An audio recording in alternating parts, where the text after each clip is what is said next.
ठीक है, तो now we are going to start with this pair of linear equation in two variables. अच्छा जी, एक बच्चा है आप लोगों में से Sachin. Sachin has asked to start with arithmetic progression.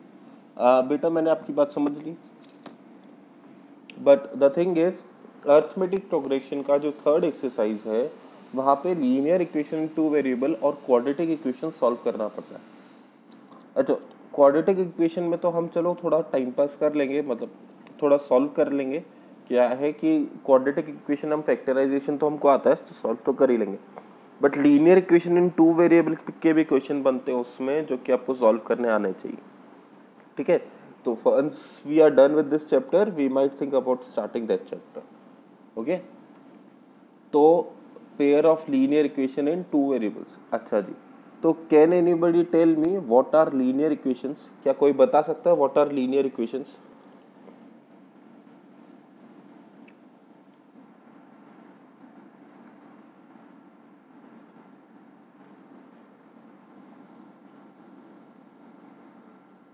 Hello students, hope you are all well. Good evening. हाँ जी, today we are going to start with pair of linear equations in two variables. आज हम शुरू करने वाले हैं pair of linear equations in two variables. इस chapter में हम लोग लीनियर इक्वेशंस के बारे में पढ़ेंगे, उनको सॉल्व कैसे करते हैं वो जानेंगे। अच्छा, आप में से एक लड़का है सचिन, उसने आज के हम एपी शुरू कर सकते हैं क्या? तो बेटा सचिन, एक बात बताना चाहूँगा मैं आपको कि एपी हम शुरू तो कर सकते हैं, but starting from its third exercise, its third and fourth exercise, उसमें हमको कई क्वेश्चंस में we have to solve two variable equations और क्वाड्रेटिक इक्वेशन। क्वाड्रेटिक इक्वेशन तो हम सॉल्व कर पाएंगे because we know the prime factorization method, मगर linear equation in two variables अगर हमको एक बार आता है, चैप्टर पढ़ रखा है, उसके बाद हमारे लिए एपी सॉल्व करना ज़्यादा आसान हो जाएगा। इसलिए I'll start with this chapter and if possible अगर आप लोग एग्री करते हैं तो इसके बाद I will start with AP. Okay, अच्छा जी, this is one of the larger chapters of your book. ये थोड़ा बड़ा चैप्टर है आपकी बुक का। ठीक है, इस चैप्टर में आपके पास दो तरह के क्वेश्चन हैं। ठीक है, दो तरह के क्वेश्चन है। फर्स्ट तो है डायरेक्ट सॉल्यूशन। डायरेक्ट सॉल्यूशन का मतलब है you are already given with the linear equation. You are already given with the linear equation, आपको पहले से लीनियर इक्वेशन दे रखी है। ठीक है, और उसमें से आप तीन मेथड की मदद से उसको आप चार मेथड की मदद से सॉल्व कर सकते हैं। गिवन लीनियर इक्वेशन को आप चार मेथड की मदद से सॉल्व कर सकते हैं। दूसरा टाइप का क्वेश्चन है वर्ड प्रॉब्लम।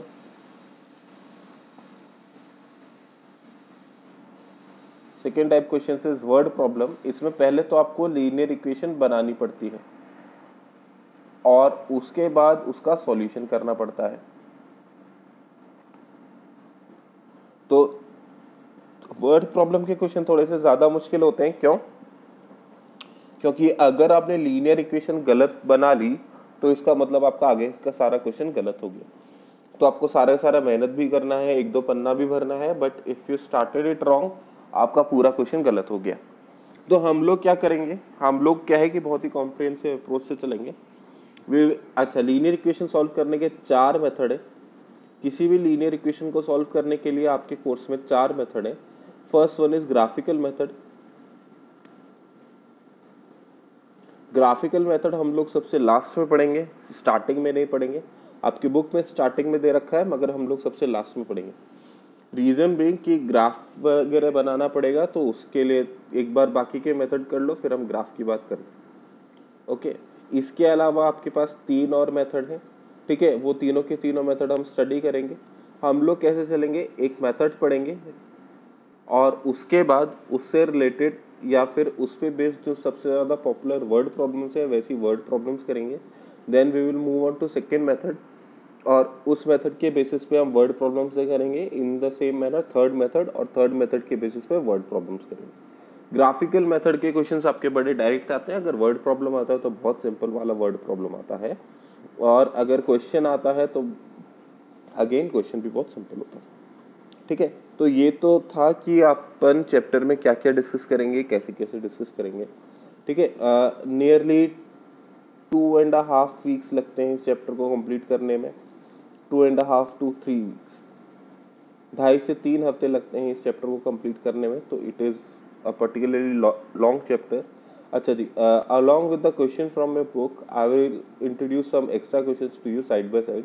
आपकी बुक में के साथ साथ मैं थोड़े से एक्स्ट्रा क्वेश्चन भी डालूंगा आपके, तो वो भी करने रहेंगे आपको।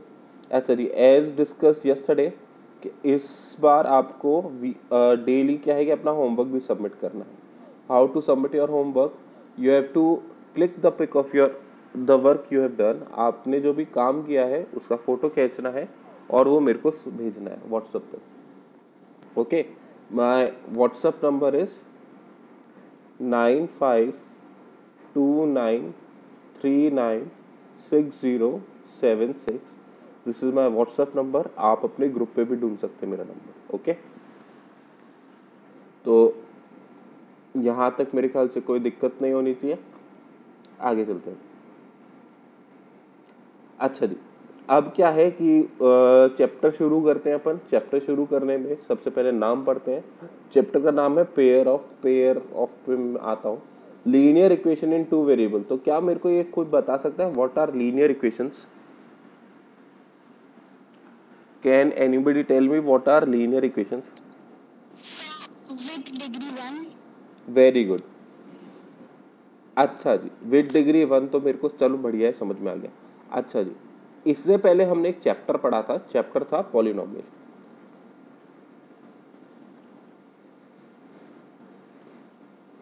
अच्छा जी, और यहाँ पे इस चैप्टर में हम पढ़ रहे हैं इक्वेशन।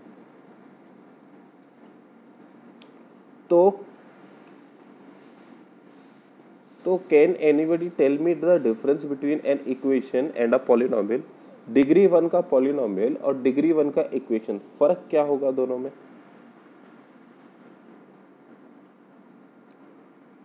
क्या कोई बता सकता है?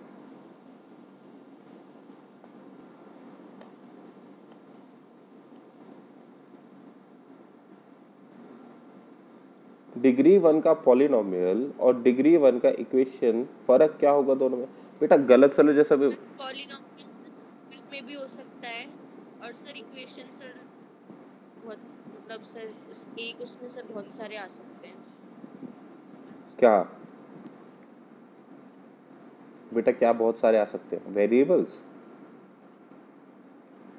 Yes sir. बेटा गलत है ये, ऐसा कुछ भी नहीं है। दोनों में इनफाइनाइट मैनी वेरिएबल्स लगा सकते हो, दोनों में इनफाइनाइट मैनी कांस्टेंट लगा सकते हो, दोनों की इनफाइनाइट मैनी डिग्री हो सकती है, इससे कोई फर्क नहीं पड़ता। कोई और? Venkat, any idea? सचिन, अंजलि, बाकी लोग?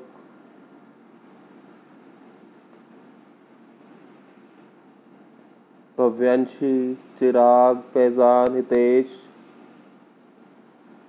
No sir. आदित्य, कशिश, मोहित, निहारिका, प्रियंका, स्वर्ण? बेटा कोई तो बोलो, गलत ही बोल दोगे। सर हाँ जी बोलिए। सर पॉलिनोमियल में हम वेरिएबल के साथ है ना, मतलब हाँ वेरिएबल के साथ जीरो नहीं, कोएफिशिएंट जीरो नहीं रख सकते, बट इक्वेशन मतलब उसमें रख सकते हैं, इक्वेशन में नहीं रख सकते। अच्छा, मगर ऐसा कुछ नहीं बेटा, थैंक यू, गलत बताया वैसे भी आपने, कोई बात नहीं।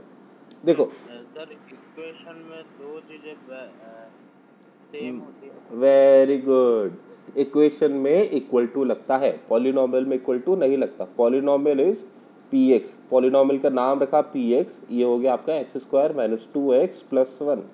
और जब मैं कह दूं कि x square minus 2x plus 1 जो है वो 7 के बराबर है, तो this becomes an equation. Polynomial की अगर हम कह दें कि इस पॉलिनोमियल का रिजल्ट एक पर्टिकुलर वैल्यू है, अगर हम कह दें कि इस पॉलिनोमियल का रिजल्ट एक पर्टिकुलर वैल्यू है, तो वो इक्वेशन बन जाता है। और अगर हम ओपन रख दें कि एक पॉलिनॉमियल है x square minus 2x plus 1, तो वो एक पॉलिनॉमियल ही रहता है। आई क्या बात समझ में? इक्वेशन और पॉलिनॉमियल में ये केवल इक्वल टू का ही फर्क है, ठीक है। इक्वेशन में क्या रहता है, आपके पास एक पॉलिनॉमियल का एक पर्टिकुलर वैल्यू सेट कर रखा है। पॉलिनॉमियल का एक पर्टिकुलर वैल्यू सेट है कि पॉलिनॉमियल में x की वैल्यू, इस पॉलिनॉमियल में x की वैल्यू इसी तरह से है कि आंसर 7 आएगा, ठीक है। तो वो इक्वेशन कहलाएगी। और पॉलिनॉमियल क्या है, एज इट इज वैसा के वैसा पॉलिनॉमियल, कोई इक्वल टू नहीं, कोई वैल्यू सेट नहीं है इसकी, ओके। होपफुली आ गया होगा समझ में आपको, ठीक है। अच्छा जी, अब एक और बात पहले भी हम लोग डिस्कस कर चुके हैं कि आपके पास number of variables determines the number of equations you require to find its solution. For example, आपके पास वन वेरिएबल इक्वेशन है,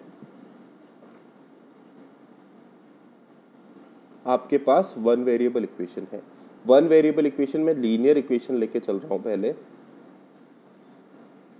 लीनियर इक्वेशन में लेता हूं 3x minus 6 is equals to 0। ये एक लीनियर इक्वेशन लेके चल रहा हूं। तो क्या कोई मेरे को x का आंसर बता सकता है क्या? x का आंसर क्या आएगा? सर 6/3। हाँ जी बेटा, वेरी गुड, 2। तो x का आंसर आप, हाँ जी बेटा वेरी गुड, 2 आएगा। किसी को इसमें डाउट नहीं होना चाहिए। तो मेरे पास यहाँ पे कितने वेरिएबल थे इस इक्वेशन में? एक वेरिएबल था, और एक वेरिएबल था तो क्या मैं आसानी से x का वेरिएबल का आंसर निकाल पा रहा था क्या? कोई दिक्कत आई थी क्या? ओके। इसी तरह से क्वाड्रेटिक देखते हैं, क्वाड्रेटिक लीनियर वन वेरिएबल देखते हैं, x square plus 2x plus 1। इसका कोई मेरे को आंसर बता सकता है कि x का क्या क्या पॉसिबल आंसर आएगा? हाँ जी, आप अगर ध्यान देंगे तो this is a square plus 2ab plus b square. तो ये x प्लस 1 के होल स्क्वायर का फॉर्मूला बनेगा। x का वैल्यू आएगा -1, -1। x का वैल्यू आएगा -1, -1। तो x की दो वैल्यूज आएंगी -1, -1। Again whatever the degree of the polynomial is, if it is a single variable equation, अगर ये एक सिंगल वेरिएबल इक्वेशन है, then in that case I require only that equation to find the value of x। मेरे पास कितनी भी degree का variable हो, इससे कोई फर्क ही नहीं पड़ता। If it is a single variable equation, तो मुझे एक ही इक्वेशन चाहिए in order to find the value of variable की वैल्यू फाइंड करने के लिए एक ही वैल्यू चाहिए, एक ही इक्वेशन चाहिए, ओके। तो अब हम बात करते हैं चैप्टर क्या है आपका? Pair of equation of two variables, pair of linear equations. Chapter है आपका pair of linear equations. Pair से यहाँ पे मतलब है आपका दो इक्वेशन। तो आपको linear equation in two variable, दो वेरिएबल है आपके पास, दो वेरिएबल क्वेश्चन कह रहा है कि आपके पास दो वेरिएबल है, एक वेरिएबल आपके पास x है, एक वेरिएबल आपके पास y है। तो x plus y is equals to 1। अगर मैं इस तरह से इक्वेशन लिख दूं कि x प्लस वाई जो है 1 के बराबर है, तो क्या आप डेफिनेटली x और y का आंसर बता सकते हो क्या मेरे को? चलो 1 नहीं 100 लेते हैं, ओके। x और y का हम डेफिनेटली आंसर नहीं बता सकते। क्या है, हम लेट कर सकते हैं कि अगर x की वैल्यू 20 हुई तो y जो है वो 80 होगा, अगर x की वैल्यू 40 हुई तो y जो है वो 60 होगा, अगर x की वैल्यू 25 हुई तो y जो है वो 75 होगा। इस तरह से हम अलग अलग वैल्यू लेट कर सकते हैं, but we do not have a definite answer. हमारे पास कोई डेफिनेट आंसर है। तो पेयर ऑफ लीनियर इक्वेशन का क्या मतलब है? Linear equation in two variable solve करने के लिए कितने वेरिएबल है? यहाँ पे दो वेरिएबल है। तो हमको कितनी इक्वेशन चाहिए? कि दो इक्वेशन चाहिए pair of linear equation solve करने के लिए, ठीक है। तो एक इक्वेशन से काम नहीं चलता, दो इक्वेशन चाहिए हमको। इतनी बात आई क्या समझ में? किसी को डाउट यहाँ तक? ओके, तो अब लिख लीजिए टॉपिक, एक तो चैप्टर का नाम लिख लेना, pair of linear equation in two variables. Chapter का नाम लिख लीजिए, pair of linear equation in two variables, और इसके नीचे लिखिए सबसे पहले लीनियर इक्वेशन का डेफिनेशन लिखिए। सबसे पहले लीनियर इक्वेशन का डेफिनेशन लिखिए। अ linear equation is an equation, a linear equation is an equation of degree 1. A linear equation is an equation of degree 1. जो linear equation होती है that is an equation of degree 1.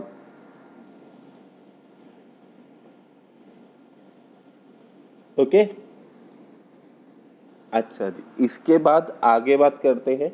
Next line में note डाल के लिखिए, next line में note डाल के लिखिए, in order to find in order to find in order to find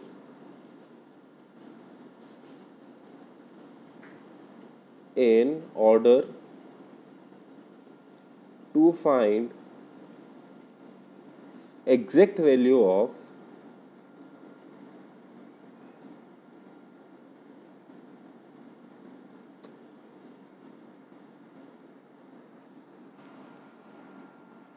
in order to find exact value of the variables,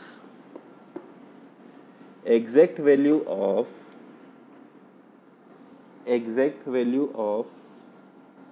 the variables, exact values of the variables of a linear equation in two variable, of a linear equation in two variable, of a linear equation in two variable, sir value of the variables sir बात sir एक बार फिर से repeat करना। हाँ जी, in order to find the exact value of variables for linear equation in two variable, for linear equation in two variable, for linear equation in two variable, we have to have लिख लो या need to have लिख लो, we have to have at least, sorry not at least, we have to have exactly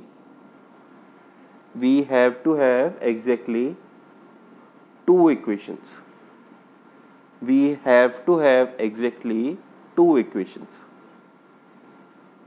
दो variable वाली linear equation को solve करने के लिए हमको दो इक्वेशन चाहिए। दो से ज्यादा मिल जाती है तो आपके लक के ऊपर डिपेंड करता है, but we need at least two equations. दो इक्वेशंस में हमारा काम सफिशिएंटली हो जाता है। ओके, तो यहां तक कोई दिक्कत नहीं होनी चाहिए, यहां तक समझ में आ गया होगा सभी को। अच्छा जी, तो अब आगे बढ़ते हैं। ये तो हमारे पास हुई कि हमने जाना कि कितनी इक्वेशन चाहिए। अच्छा, इसी तरह से ध्यान रखना, अगर थ्री वेरिएबल इक्वेशन है तो आपको तीन इक्वेशन चाहिए उनको वेरिएबल्स की एग्जैक्ट वैल्यू निकालने के लिए। चार वेरिएबल है आपकी इक्वेशन में, तो you need four equations in order to find the exact value of every variable. हर वेरिएबल की एग्जैक्ट वैल्यू निकालने के लिए आपको चार इक्वेशन लगेगी। जितने नंबर ऑफ वेरिएबल है उतनी इक्वेशन चाहिए आपको उनको करेक्टली सॉल्व करने के लिए। ओके, अच्छा जी, इतनी सब बात हुई लीनियर इक्वेशन की, ये सारी बात समझ में आ गई होगी आपको। अच्छा जी, अब तो थोड़ा इस तरह से समझो कि हमने पॉलिनॉमियल चैप्टर में एक बात कही थी कि if we have a linear equation, अगर मेरे पास एक लीनियर इक्वेशन है तो उसका ग्राफ जो होता है वो होता है, क्या होता है, एक स्ट्रेट लाइन होता है। The graph of a linear equation is always a straight line. Linear equation का जो ग्राफ होता है वो एक स्ट्रेट लाइन होता है। इसमें किसी को दिक्कत? ओके, तो ये समझ में आया हमको कि लीनियर इक्वेशन का जो ग्राफ होता है वो एक स्ट्रेट लाइन होता है हमेशा। अच्छा जी, तो इससे हमको क्या पता चलता है? इससे हमको ये पता चलता है, अच्छा पता चलने वाली बात नहीं है। अब हम क्या बात इस तरह से सोचो, हमारे पास लीनियर इक्वेशन का ग्राफ हमेशा स्ट्रेट लाइन होता है, ठीक है। अब हम क्या कह रहे हैं कि हमको लीनियर इक्वेशन की वैल्यू निकालने के लिए दो इक्वेशन चाहिए। दो इक्वेशन चाहिए तो ग्राफ के टर्म्स में बात करते हैं। अगर मैं दो इक्वेशन की कह रहा हूं तो ग्राफ में कितनी लाइन बनेगी? दो लाइनें बनेंगी ग्राफ में। अगर मैं दो इक्वेशन बनाने की बात कर रहा हूं तो दो इक्वेशन अगर मैं ग्राफ में रिप्रेजेंट करता हूं तो मेरे पास कितनी लाइनें बन के आएंगी ग्राफ में? मेरे पास ग्राफ में दो अलग अलग लाइनें बन के आएंगी। ठीक है, क्या कह रहा हूं मैं? If I am talking about linear equation, linear equation में हमने जाना था, समझा था पॉलिनोमियल चैप्टर में कि लीनियर इक्वेशन जो है स्ट्रेट लाइन रहती है। लीनियर इक्वेशन अगर ग्राफ में प्लॉट करी जाए, हम बना भी चुके हैं पिछले साल, लीनियर इक्वेशन अगर ग्राफ में प्लॉट करी जाए तो it comes as a straight line, curve नहीं होती जरा भी। अच्छा जी, इस चैप्टर में हम बात कर रहे हैं पेयर ऑफ लीनियर इक्वेशन पे। तो पेयर ऑफ लीनियर इक्वेशन का अगर हम ग्राफ प्लॉट करेंगे तो कंसेप्चुअली कितनी लाइंस आनी चाहिए? दो लाइंस आनी चाहिए। ओके, दो लाइंस आनी चाहिए। अब क्या बात कर रहा हूं मैं, देखो ध्यान देना, दो लाइन बनाने के लिए, ठीक है, मैं क्या बात कर रहा हूं, मैं आपसे एक चीज डिस्कस कर रहा हूं कि अगर मुझे दो लाइन बनानी है किसी भी ग्राफ पेपर पे तो मेरे पास तीन पॉसिबिलिटी रहती। मैं कह रहा हूं कि in order to draw two lines on a graph paper और एनी अदर पेपर, किसी भी प्लेन के ऊपर दो लाइन बनाने के तीन तरीके हैं। पहला तरीका तो ये है कि आप दोनों की दोनों लाइन पैरेलल बना दीजिए, ठीक है, it is one way to draw two lines. दूसरा तरीका ये है कि आप दोनों की दोनों लाइन इंटरसेक्टिंग बना दीजिए कि वो किसी पर्टिकुलर पॉइंट पे इंटरसेक्ट कर रही हो। ये जो पॉइंट है, this is the point of intersection of two lines. Okay, lines and angles में ऐसी दोनों चीजें अपन लास्ट ईयर पढ़ ही चुके हैं कि दो लाइन या तो पैरेलल होती हैं या इंटरसेक्टिंग होती हैं। अब एक तीसरी चीज और निकल के आती है। तीसरी चीज क्या निकल के आती है कि हम एक लाइन के ऊपर ही दूसरी लाइन बना दें।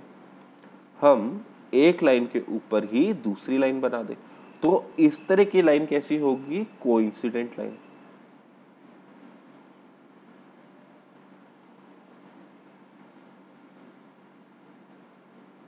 कैसे कैसे आई आपके पास? एक तो पैरेलल लाइंस आई,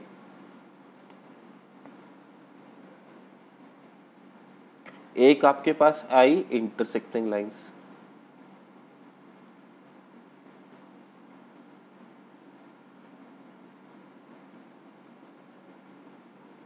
लिखना है कि अभी बताता हूं बेटा, बता दूंगा मैं थोड़ी देर में।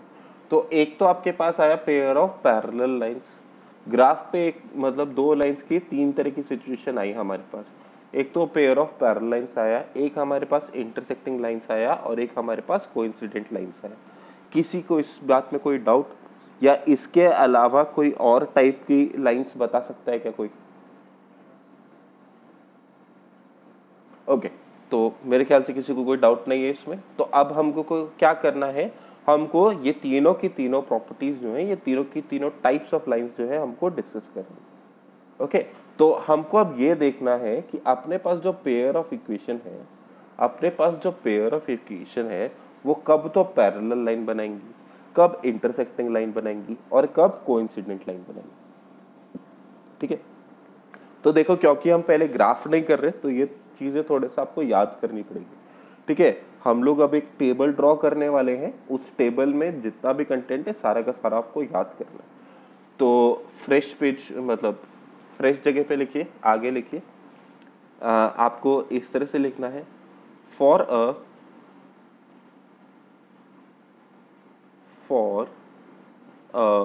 Pair of linear equations, pair of linear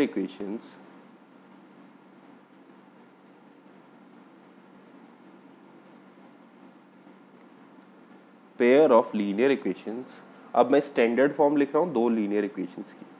for a pair of linear equations a1x plus b1y plus c1 is equals to 0 and a2x plus b2y plus c2 is equals to 0 where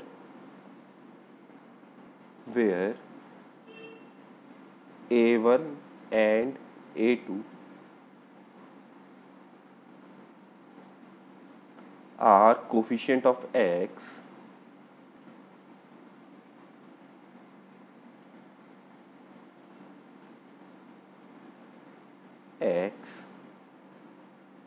next is B1 and B2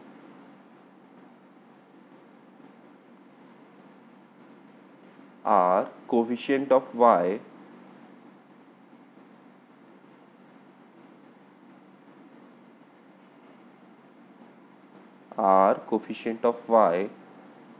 and C1 and C2 are constants.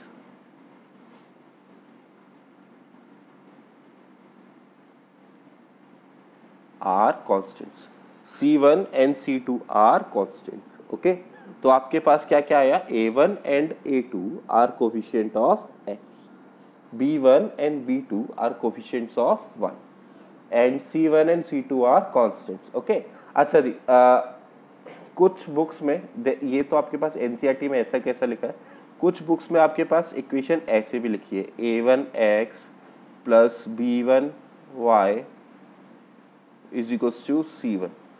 Okay, इस तरह से भी लिखी हुई है आपके पास equation, मतलब कि कांस्टेंट जो है इक्वल टू के दूसरी तरफ है, तो इससे कोई फर्क नहीं पड़ता, अपन जो है जैसे याद कर रहे हैं, जो आज अपन याद करने वाले हैं वो उनके लिए भी वैलिड रहेगा, उन इक्वेशंस के लिए भी. ठीक है, कांस्टेंट की जगह चेंज होने से हमारा आंसर नहीं बदलने वाला. ओके, केवल अभी के लिए, बाद के लिए नहीं. आज जो हम डिस्कस कर रहे हैं that is the nature of roots या फिर zeros of linear equation. Okay, तो हाँ जी बेटा बोलिए. सर C1 इक्वल टू के इस साइड रहेगा, तो आपने तो पॉजिटिव बनाया, तो इस तरफ बेटा नेगेटिव हो जाएगा. सुनो, वो उन्होंने वैसे ही लिखा है, उनका लिखने का तरीका वो है, कांस्टेंट वो उस तरफ ले जाके पॉजिटिव कांस्टेंट लिख रहे हैं. ठीक है, ये इस इक्वेशन को चेंज, सुनो, इस इक्वेशन को चेंज नहीं किया उन्होंने, अपनी खुद की इक्वेशन बताई है. ठीक है, ओके, यहाँ पे इस इक्वेशन को चेंज नहीं किया उन्होंने, अपनी खुद की इक्वेशन बताई है. बट जो आज अपन पढ़ने वाले हैं, ऐसे लिखो वैसे लिखो, आंसर सेम आएगा. ठीक है, आर.डी. शर्मा में नहीं है, आर.एस. अग्रवाल में भी ऐसा नहीं है, कुछ एक बुक है शायद उनमें ऐसा दे रखा है. ओके, अच्छा जी, आपके एनसीईआरटी में भी ऐसे पढ़ा रखा है जैसे बता रहा हूँ. ओके, तो आपके पास A1 A2 B1 B2 C1 C2 में किसी को दिक्कत है तो पूछ लो, अगर किसी को कोफिशिएंट समझ में नहीं आ रहा तो वो पूछ लो. अच्छा जी, तो इसका मतलब सबको समझ में आ गया. तो अब आगे बात करते हैं. आगे हमको क्या है कि एक टेबल बना लेनी है.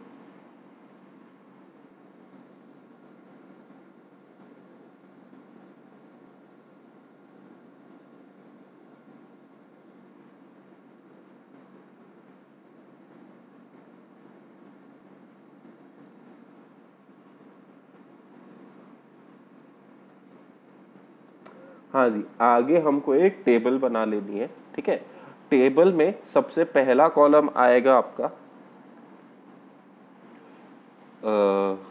कंडीशन,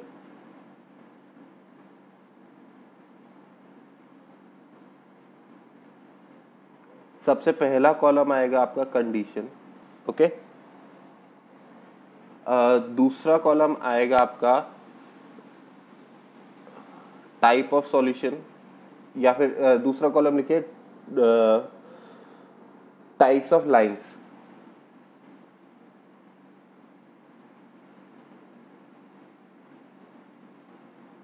दूसरा अच्छा, कंडीशन वाला कॉलम जो है थोड़ा बड़ा बनाना. ऐसा करो, टेबल रहने दो, टेबल रहने दो, मैं वैसे लिखवा देता हूँ. एक तो मेरे पास सही से नहीं बनेगी टेबल, और फिर तुम्हारा पता नहीं कैसे कितनी बड़ी बना दोगे. टेबल रहने दो, अपन वैसे ही लिख लेते हैं. सबसे पहले कंडीशन 1 लिखते हैं.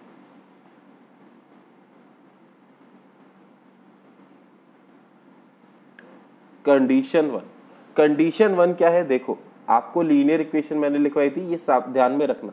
ये जो इक्वेशन लिखवाई है ना, ये ध्यान में रखना. इनके बेसिस पे कंडीशन 1 बनेगी। कंडीशन 1 क्या है? If the ratio of coefficient of x if the ratio of coefficient of x is not equal to the ratio of coefficient of y.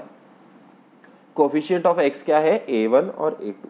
Coefficient of y क्या है? b1 और b2.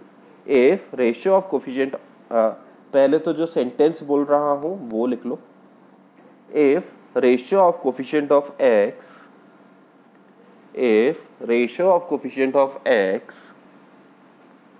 if ratio of coefficient of x is not equal to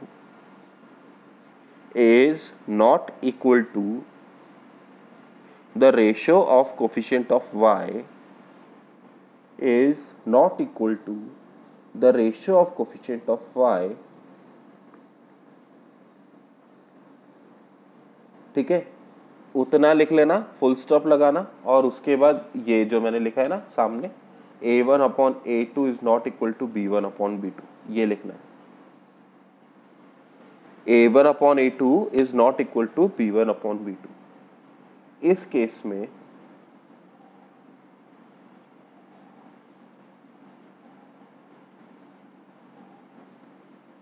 we have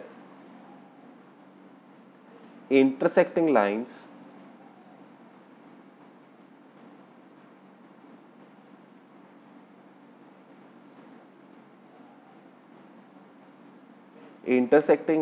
और bracket में थोड़ा line भी बना देना ऐसे,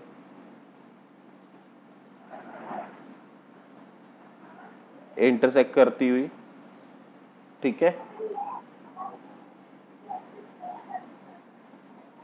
बेटा किसी का माइक्रोफोन ऑन है बेटा, प्लीज बंद कर लीजिए। एंड इंटरसेक्टिंग लाइंस होती है, ये टाइप्स ऑफ सॉल्यूशन होता है, unique solution, and the solution is called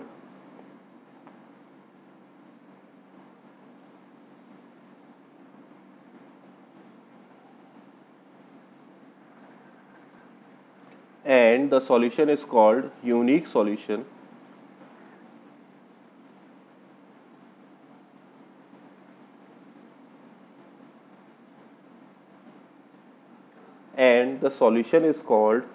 solution, इस सॉल्यूशन को यूनिक सॉल्यूशन भी कहा जाता है। यहाँ पे यूनिक सॉल्यूशन से मतलब है कि आपकी जो दो लाइन है वो एग्जैक्टली एक ही पॉइंट पे इंटरसेक्ट कर रही है। आपकी जो दो लाइनें हैं वो एग्जैक्टली एक ही पॉइंट पे इंटरसेक्ट कर रही है। तो क्योंकि एक ही पॉइंट पे इंटरसेक्ट कर रही है तो उसका एक ही कोऑर्डिनेट, किसी पर्टिकुलर कोऑर्डिनेट पे इंटरसेक्ट कर रही है, तो ये आपका कहलाता है यूनिक सॉल्यूशन। मतलब कि एक ही पॉइंट पे इंटरसेक्ट कर रही है, मतलब कि एक ही सॉल्यूशन है। एक से ज्यादा पॉइंट पे इंटरसेक्ट करती है तो जितने पॉइंट होते हैं उतने सॉल्यूशन बताते हैं। तो यहाँ पे क्या है कि एक ही पॉइंट पे इंटरसेक्ट कर रही है, that means it is unique solution. अच्छा, यूनिक सॉल्यूशन आ जाए या फिर कोई भी सॉल्यूशन आ जाए, तो इसको हम एक और चीज कहते हैं, एक मिनट मैं देख लेता हूं। हाँ जी, इसको कंसिस्टेंट सॉल्यूशन भी कहा जाता है। If we are getting any solution on the equation, ठीक है, तो इसे कंसिस्टेंट सॉल्यूशन भी कहा जाता है।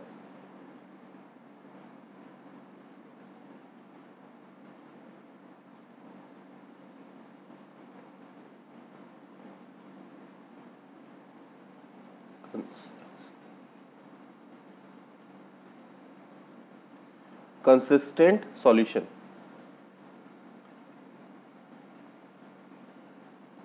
ओके। या तो देखो यूनिक सॉल्यूशन, अगर हमारे पास दो इक्वेशन का कुछ भी सॉल्यूशन आ रहा है, अगर दो इक्वेशन का कुछ भी सॉल्यूशन आ रहा है तो उसे कंसिस्टेंट सॉल्यूशन कहा जाएगा, ठीक है। दो इक्वेशन का कुछ भी सॉल्यूशन आ रहा है, इसके आपके पास दो केस बनेंगे। एक तो आपके पास इंटरसेक्टिंग लाइंस के बनेंगे, एक आपके पास कोइंसिडेंट लाइन के बनेंगे। तो दोनों ही केस में आपके पास कंसिस्टेंट सॉल्यूशन आएगा। इंटरसेक्टिंग लाइंस का जो सॉल्यूशन कहलाता है वो कहलाता है यूनिक सॉल्यूशन। इंटरसेक्टिंग लाइन का जो सॉल्यूशन कहलाता है वो कहलाता है आपका यूनिक सॉल्यूशन। और इसके बाद हम दूसरा वाला सॉल्यूशन देखेंगे तो वो आपका कहलाएगा इनफाइनाइट मैनी सॉल्यूशन। वहां पे अपन बाद में आएंगे, पहले इतना नोट कर लिया होगा सभी ने, पहले इतना नोट कर लिया। ओके, तो कंडीशन 2 देखते हैं।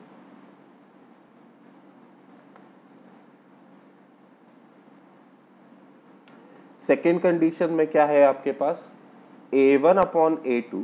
आपके पास इस बार क्या हुआ कि coefficient of x and coefficient, sorry, ratio of coefficient of x and coefficient of y, ratio of coefficient of x and coefficient of y।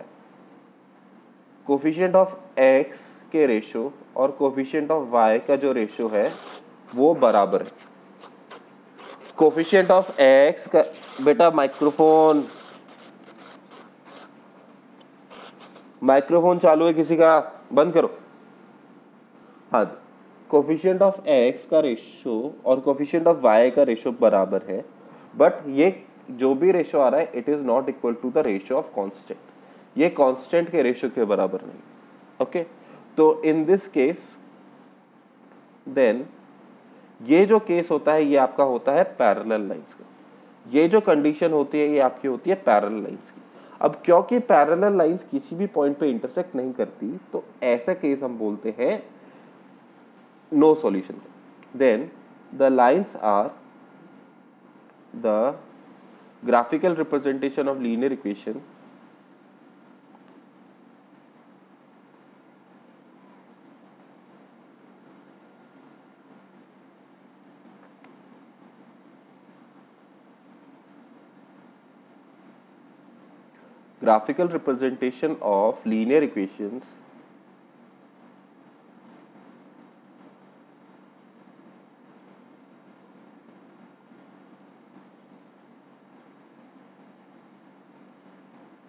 graphical representation of linear equations is a, sorry,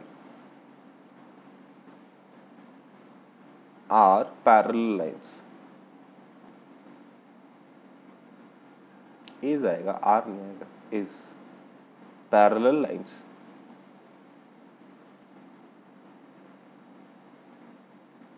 और bracket में diagram बना लेना छोटा सा parallel lines का। Okay, मैंने horizontal बनाई है, आप चाहे वर्टिकल बना लो, डजंट मैटर। ओके, अच्छा जी, ये तो आपकी पैरेलल लाइंस हुई। This solution is called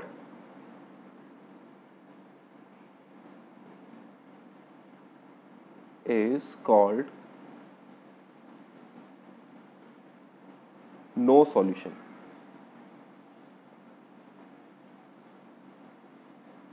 no solution या फिर और इनकंसिस्टेंट सॉल्यूशन,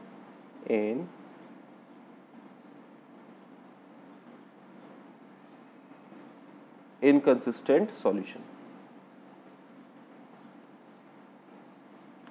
या तो ये नो सॉल्यूशन कहलाया जाता है या फिर इनकंसिस्टेंट सॉल्यूशन कहलाया जाता है। ओके, तो ये आपके पास सेकेंड कंडीशन हुई लाइंस की कि लाइंस जो है पैरेलल लाइंस है। तो in case of parallel lines equation में क्या से रहेगा, coefficients of x and coefficient of y का जो रेशियो रहेगा वो तो सेम रहेगा। मान लो कोफिशिएंट ऑफ x और कोफिशिएंट ऑफ y का रेशियो आ रहा है 1/2, ठीक है, साइन वगैरह सब सेम आएगा, नेगेटिव आ रहा है तो नेगेटिव आएगा, पॉजिटिव आ रहा है तो पॉजिटिव आएगा, न्यूमरेटर सेम आएगा, डिनोमिनेटर सेम आएगा, कट पिट के जो रेशियो जो निकलता है ना आपका फाइनली वो एग्जैक्टली सेम आएगा। बट वो जो रेशियो है वो कांस्टेंट के रेशियो के बराबर नहीं रहेगा। वो जो रेशियो आया आपका कांस्टेंट के रेशियो के बराबर नहीं रहेगा। थोड़ी देर में अपन इसके एग्जांपल्स देखेंगे तो आपको और क्लियर हो जाएगा कि रेशियो से क्या मतलब है। ओके, अच्छा जी, तो कंडीशन 2 लिख ली होगी सभी ने। इसके बाद कंडीशन 3 लिख लेते हैं अपन।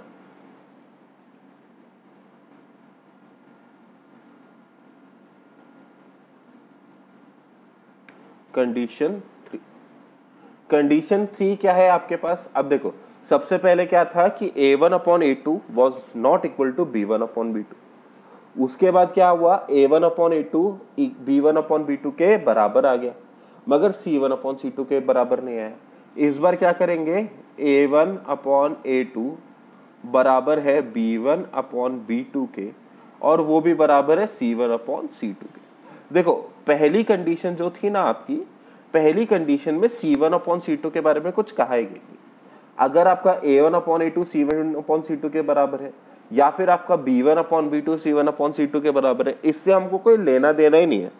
हमको क्या करना है, सबसे पहले A1/A2 और B1/B2 का रेशियो चेक करना है। अगर दोनों का रेशियो सेम आ गया तो हम कंडीशन 2 या कंडीशन 3 पे जाएंगे, और अगर दोनों का सेम रेशियो आया ही नहीं तो C1/C2 का रेशियो निकालने का जरूरत ही नहीं। ओके, तो यहाँ पे क्या कंडीशन है, A1/A2 is equal to B1/B2 is equal to C1/C2। Then graphical representation of lines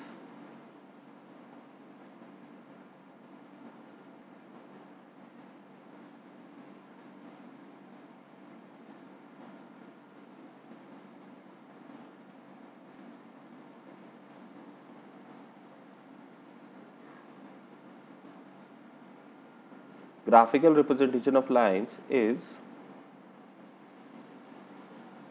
coincident line।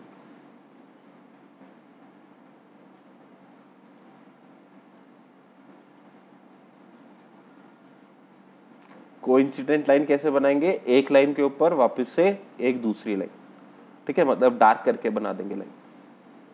ठीक है, आप चाहो तो हिंदी में भी लिख सकते हो अपने कॉपी में, एक के ऊपर एक लाइन। ठीक है, एक के ऊपर एक लाइन। अच्छा जी, एक के ऊपर एक लाइन से क्या मतलब है कि मेरे पास लाइन क्या होती है, लाइन होती है collection of point in a straight manner. तो मेरे पास बहुत सारे पॉइंट्स है जो एक ही स्ट्रेट लाइन में लगे हुए हैं, तो ये होगा मेरे पास कलेक्शन ऑफ पॉइंट।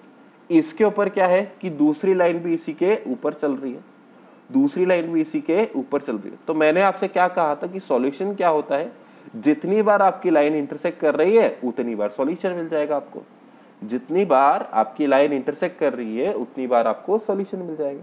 यहाँ पे क्या है, मेरे पास हर पॉइंट पे लाइन इंटरसेक्ट कर रही है, हर पॉइंट पे लाइन जो है वो इंटरसेक्ट कर रही है। तो एक लाइन पे कितने पॉइंट्स होते हैं, इनफाइनाइट पॉइंट्स होते हैं। तो यहाँ पे कितने सॉल्यूशन होंगे, इनफाइनाइट मेनी सॉल्यूशन होंगे। Therefore this solution is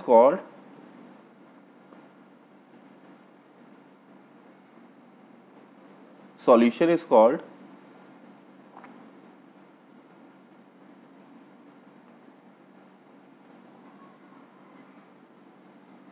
infinite many solution।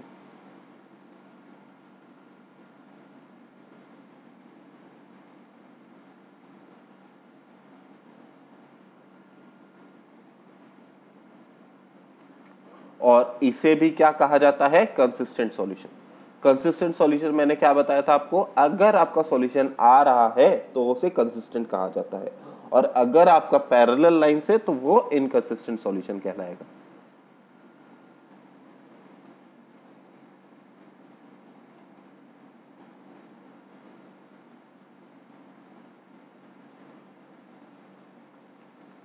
ठीक है, तो आपके पास कैसे तीन तरह के सॉल्यूशन देखे हमने। सबसे पहले तो हमने देखा क्या, इंटरसेक्टिंग लाइंस का सॉल्यूशन। इंटरसेक्टिंग लाइंस में क्या था कि आपके पास एग्जैक्टली एक पॉइंट पे दोनों लाइन इंटरसेक्ट कर रही थी।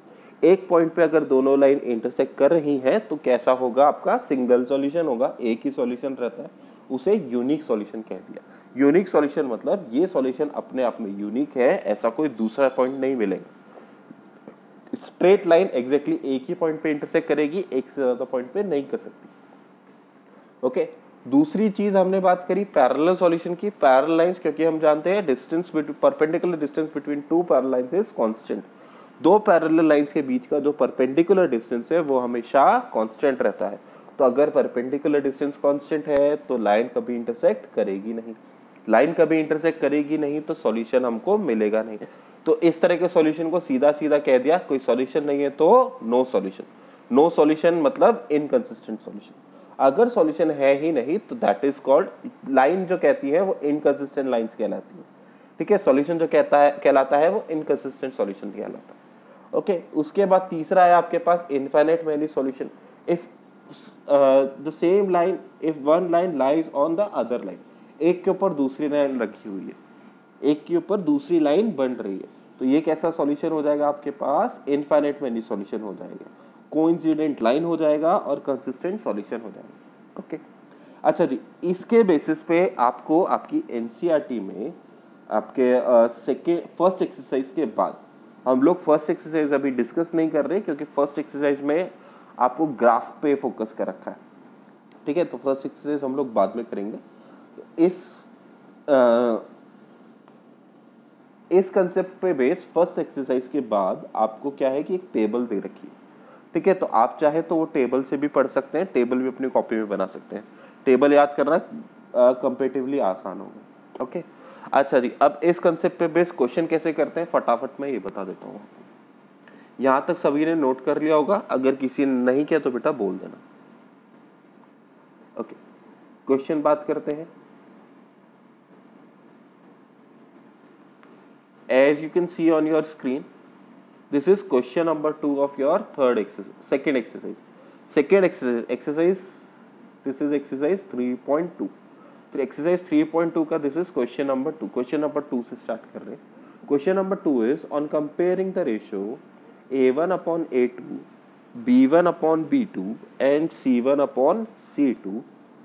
Find out whether the line representing following pairs of linear equations intersect at a point, are parallel or coincident. हमसे पूछा है कि क्या ये यूनिक सॉल्यूशन आ रहा है, क्या ये नो सॉल्यूशन आ रहा है। यूनिक सॉल्यूशन मतलब intersect at a point, no solution मतलब पैरेलल लाइंस, कोइंसिडेंट मतलब इनफाइनाइट मेनी सॉल्यूशन। हमसे इन तीनों में से पूछा है कि भैया क्या बन रहा है।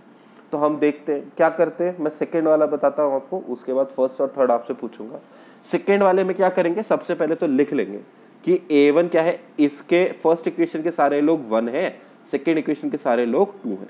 तो A1 है हमारे पास 9, B1 है हमारे पास 3, B1 क्या है कि y के साथ क्या मल्टीप्लाई हुआ, और C1 मतलब फर्स्ट इक्वेशन का कांस्टेंट है हमारे पास 12, ओके।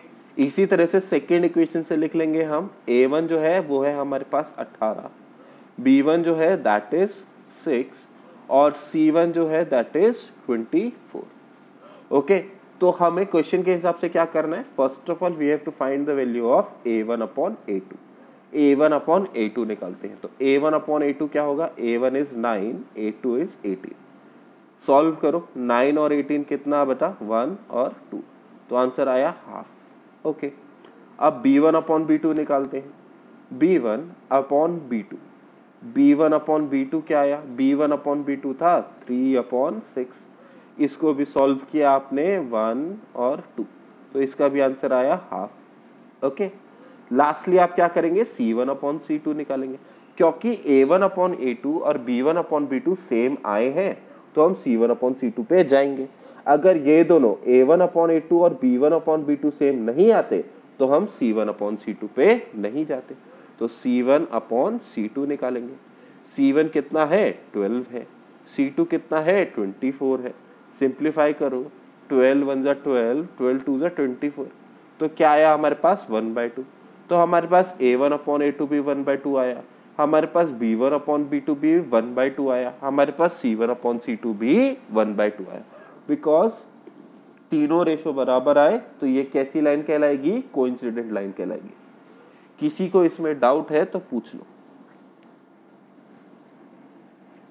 और जैसे मैंने बता रखा है वैसे ही करना होता है। At most this is half marks question, ज्यादा से ज्यादा एक क्वेश्चन जो होता है ये हाफ मार्क्स का होता है, ठीक है। और इसके एग्जाम में आने की पॉसिबिलिटीज इस बार थोड़ी अच्छी है, ठीक है। आपके ऑप्शनल में, फिल इन द ब्लैंक्स में या किसी में इस एक्सरसाइज में बेस्ड क्वेश्चन पक्का से आता है, ठीक है। आपके पास अब क्या है कि सेक्शन ए आपका थोड़ा बड़ा हो गया है, 20 क्वेश्चन होते हैं, 1 मार्क ईच क्वेश्चन के। तो इस सेक्शन में आपके पास क्या है इस सेक्शन में आपके पास इस तरह के क्वेश्चन आने के चांसेस बहुत अच्छे, ठीक है। तो आपको ये जो टेबल है ये एकदम याद कर लेनी है और इस बारे में अपन कल और बात करेंगे, ओके। तो ये समझ में आया होगा। तो इसी तरह से अब बात करते हैं हम फर्स्ट और थर्ड वाला, ट्राई कीजिए in the same manner, try first and third question. इसी तरह से फर्स्ट और थर्ड क्वेश्चन ट्राई कीजिए। अच्छा जी, मोहित शर्मा जो है वो तो मेरे को फर्स्ट का आंसर बताएंगे कि इंटरसेक्टिंग एट अ पॉइंट है या पैरेलल सॉल्यूशन है या कोइंसिडेंट है, और निहारिका माथुर जो है वो मुझे थर्ड वाले ऑप्शन का आंसर बताएंगे। और पीछे से देख के मत बताना बुक के। करो, सॉल्व करो, A1 B1 C1 लिखो, A2 B2 C2 लिखो और डिवाइड करो, रेशियो निकालो और मेरे को बताओ कि फाइनल आंसर क्या है। मोहित फर्स्ट वाला पार्ट और निहारिका थर्ड वाला पार्ट। जल्दी कर भाई। हाँ जी बेटा बोलो, जल्दी करो भाई। और अगर किसी का हो जाए तो बता देना कि सर हो गया।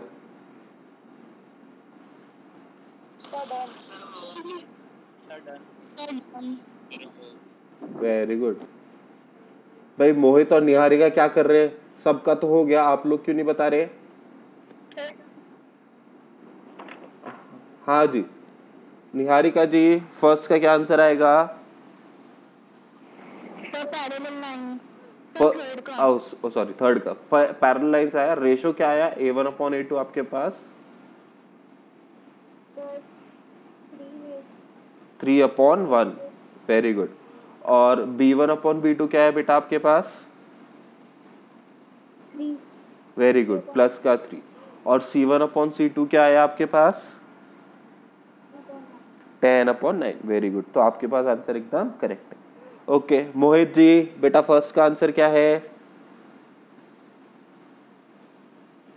मोहित यस सर। बेटा फर्स्ट का आंसर क्या है? सर इंटरसेक्टिंग है। इंटरसेक्टिंग है। A1/A2 क्या आ रहा है बेटा? सर 5/7। B1/B2 क्या आ रहा है? सर 4/6। बेटा गलत है ये। B1/B2 4/6 नहीं है। वेंकट B1/B2 क्या आएगा बेटा?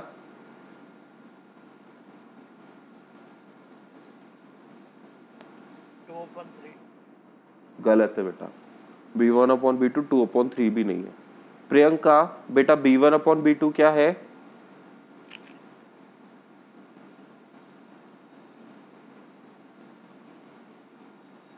प्रियंका हाँ जी बोलो, कौन बोल रहा है?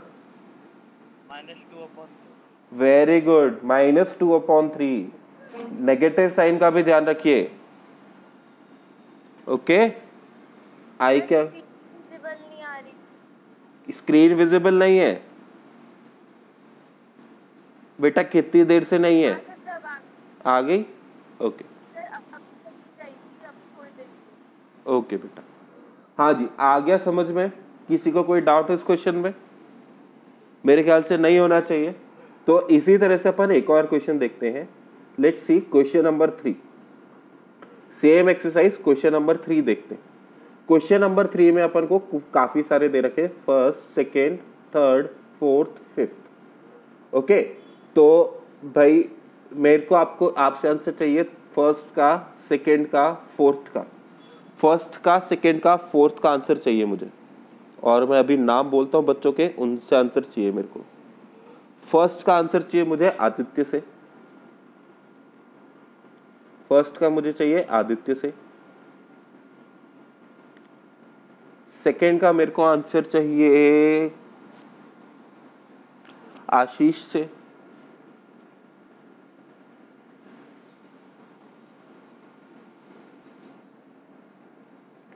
और थर्ड का मेरे को आंसर चाहिए चिराग से।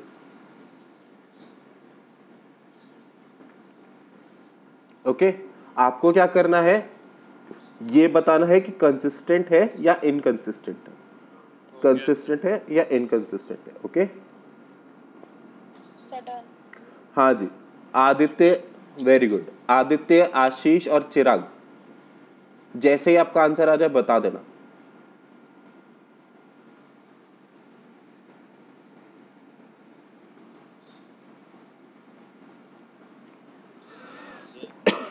हाँ जी किसका आ गया? सेकेंड का आ गया। आशीष बोल रहे क्या? Yes sir. हाँ जी बेटा क्या आंसर है सेकेंड का? सर लाइंस तो पैरेलल है और इनकंसिस्टेंट। Very good, inconsistent.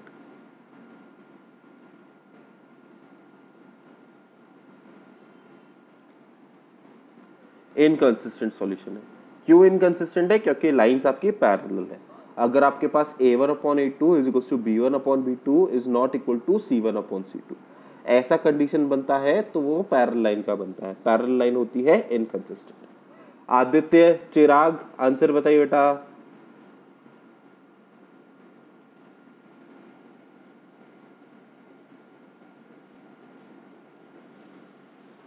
हाँ जी, बाकी लोग बेटा थर्ड और फिफ्थ भी ट्राई कर लीजिए।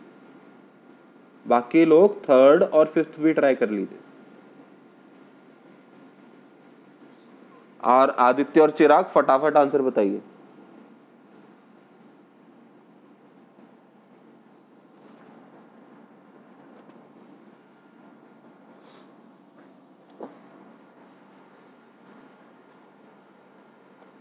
बेटा गलत सलत जो भी आ रहा है बताओ तो सही।